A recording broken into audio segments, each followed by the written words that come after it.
It's a busy day in the office for scientists aboard the research vessel Blue Heron. Their mission?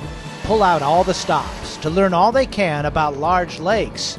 On this July day, they are applying the waters of Lake Superior. There's a wide variety of impacts to large lakes. Lake Erie, which is the most impacted. On the other end of the spectrum is Lake Superior, whose waters are mostly in pretty good shape. Geologist Steve Coleman is the director of the Large Lakes Observatory, or LLO, at the University of Minnesota, Duluth. With support from the National Science Foundation, scientists here study the biology, chemistry, physics, and geology of lakes around the world, key reservoirs for much of the fresh water on the planet.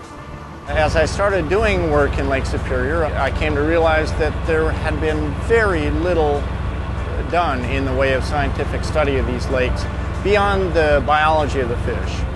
Oceanographer Tom Johnson helped establish the observatory in 1994.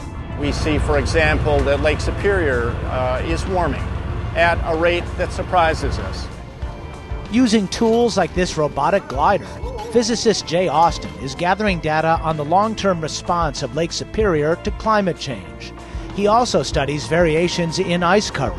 One of the things that I'm very interested in is determining better links between changes in the regional climate and what happens in the lake itself.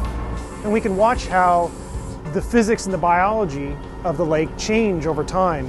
Back on dry land, research teams also study sediment cores like this one, drilled from the bottom of a lake in Mexico. The sediments are like a tape recorder. As they accumulate, they're recording something about climate, hydrology, the energy of the lake. Shortly after we visited, the Blue Heron embarked on a 17-day excursion on Lakes Superior, Huron, and Erie, focused on how a buildup of nitrates is impacting their ecology. You might say it's a great laboratory on a great lake. For Science Nation, I'm Miles O'Brien.